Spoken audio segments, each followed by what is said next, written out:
आपण आजच्या तासामध्ये शिकणार आहोत की शिक्षकाच्या अंगी कोणकोणते गुण असावेत, ज्याला आपण इंग्रजीमध्ये कॉम्पिटन्सीज ऑफ टीचर असं म्हणतो. काही काही ठिकाणी कॅरेक्टरिस्टिक्स ऑफ गुड टीचर असं सुद्धा म्हटलं जातं. वेगवेगळे नावं त्याला वेगवेगळ्या ठिकाणी दिले जातात. परंतु एकंदरीत शिक्षकाच्या अंगी कोणकोणते गुण असावेत या संदर्भातली चर्चा आपण करणार आहोत. तुम्ही डीएड बीएड मध्ये हे बऱ्यापैकी शिकलेले आहात, परंतु आपण आजच्या तासामध्ये एक ऍडिशनल भाग आणखी थोडं शिकणार आहोत का 21व्या शतकातील शिक्षक जो आहे त्याच्या अंगी नेमके कोणते गुण असावेत. आपल्याला इतर गुण तर काही बदलणार नाहीत किंवा व्हॅल्यूज काही बदलत नसतात.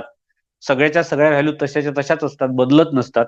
कालानुरूप काही व्हॅल्यू बदलतात, पण ज्या सर्व काल चालणाऱ्या ज्या आहेत का, ज्या लोकांनी मान्य केलेल्या आहेत, समाजांनी मान्य केलेल्या त्या व्हॅल्यूज बदलत नाहीत.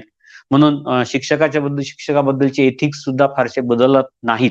परंतु 21व्या शतकात त्याला आणखी ऍडिशनल कोणती कौशल्य किंवा गुणवैशिष्ट्ये पाहिजे याविषयीची माहिती सुद्धा आपण आजच्या तासामध्ये